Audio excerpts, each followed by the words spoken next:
their growth plan was way too modest. They've caught on to something that's on trend, and you've got to make the most of it.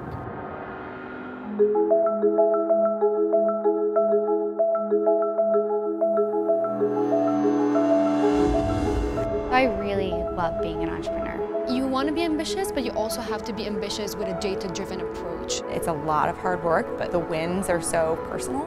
I am proud to be part of a women-led team. We want to be a brand that's known nationwide.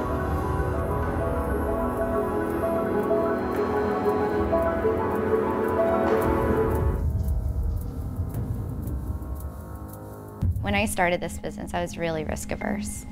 I was really worried about losing the money. I remember when I put in the first $5,000 for the business. The next urgent priority is really locking up the funding, because once the investment is taken care of, Simple Mills can start focusing on the bread and butter, which is growing the business and trying to increase their store count. We do have short-term cash needs because we're growing really quickly. On June 1st, we're quadrupling the number of stores that we're in. We're in the process of raising about $1.5 million. We've been going back and forth with investors trying to raise funding, and I thought it would just be easier. People back out, they ask a lot of questions, want follow-up meetings. It just takes a longer time than we expected. It's hard to convince people that this is a product that has the necessary requirements for them to open their pocketbooks.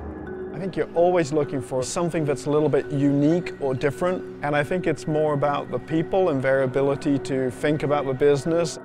The fewer leaps of faith I have to take as an investor, the better for everybody. You can demonstrate that people are willing to distribute your product, consumers are buying the product. We like to invest in large and growing markets.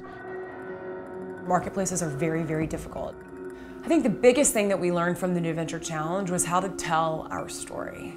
Looking at a room full of investors, and you know they're going to grill you on acquisition costs, they're going to grill you on lifetime value, they're going to grill you on the unit model, and you're just ready for it because you've done so much work, you've got your key data points in place to defend all of the assumptions that you're going in with. The MBC class has been a great platform for us to branch out in terms of who we can find and who might be interested in talking to us. The Polsky Center has also been incredibly supportive in giving us leads and really helping us connect with people that might be interested in a business.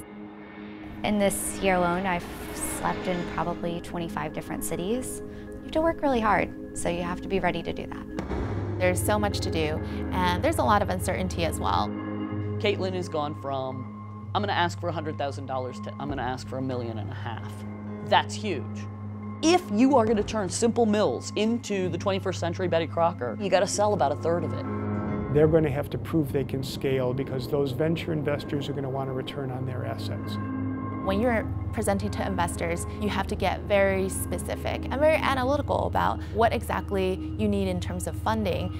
You have to have the data to back it up.